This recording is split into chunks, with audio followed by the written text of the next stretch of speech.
All right, let's go over the next problem. So for 5 through 13, we're going to upload sample 2. This is long, so let me try to do just maybe the first 5 in this video, and I'll start another one for the other 4. Number 5, they want us to construct a 98% confidence interval for the mean height for all students in the database, and copy and paste the output table here. So first, go upload sample 2. I'm going to open up StatCrunch. Click on data, load from file on my computer. And this time, not sample 1, but click on sample 2 where you downloaded it. Scroll down and upload it. Let's construct a t-interval, a 98% t-interval. So I'm going to tstat, one sample with data. Clicking on height, changing that confidence level to 0.98, and compute. So here is that confidence interval using a sample of 50. So the next part, question 5, I'm going to ask you to write that typical, confidence interval interpretation. Okay, so you've done that for number 2. Copy that sentence down. Copy that down here. All you have to do is change these to the new lower and the new upper limit from the table above. So you will go ahead and put those new limits there, but the interpretation will be exactly the same. Okay.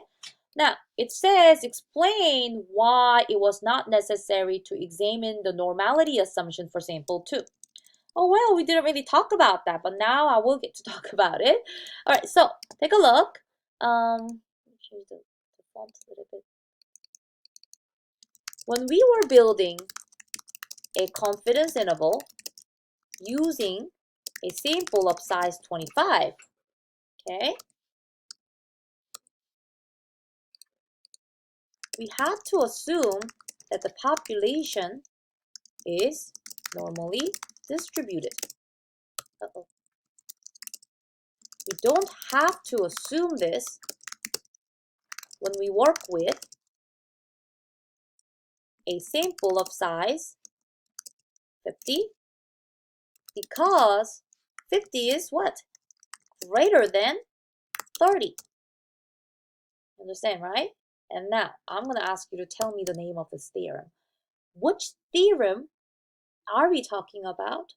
To skip this normality assumption, and I'm going to ask you to do this yourself. Name the theorem that we are talking about. It starts with C. And don't type all that, you know what I mean? Don't start with C. Something. So I would ask you to look for this in section 5.4 of your textbook. Name the theorem and tell me a little bit about it, maybe in 1 or 2 sentences, okay? Because that's what we used here. When that sample size was bigger than 30, okay? We didn't have to know if the population was normally distributed. But when the sample size was 25, 25 is smaller than 30, we had to assume that the population is normally distributed for us to construct that t-interval, okay? So I didn't completely answer question 7 for you because I'm going to ask you to tell me the name of the theorem, and you can find that in section 5.4, okay? All right, number 8. What is the margin of error for the confidence interval? All right, let's see. Remember how to find the margin of error, right? We're going to subtract. We're going to subtract the upper limit minus the point estimate. This is like really working it backward because we already have the confidence interval. What was the upper limit of your new confidence interval? Mine is 165.38. We all work with different numbers, so you and I shouldn't have exactly the same number, okay? So I'm subtracting that upper limit by the point estimate, which is the sample mean. Oh, interesting. Look, mine both have the same decimals. So if I subtract, I will get 5 centimeters. Notice this 5 centimeter, that margin of error is smaller than the margin of error that I got when I used a sample of size 25. I'll remind you real quick. Remember in the previous video when I did the same thing, I was working with a sample of 25, a smaller sample size. What was that margin of error? 5.73. So the next question is really asking for that. The next question asks, why is the margin of error lower for the interval you constructed using sample 2 compared to sample 1? So for this one, tell me what you got. The margin of error using that I got,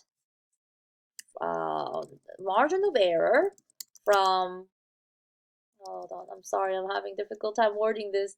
Margin of error with using sample of size 25 was this number. The margin of error using the sample of size 50 was 5 centimeters. So tell me what those margin of errors are first. Okay, now what do you think? I'm going to ask you to fill out the sentence then.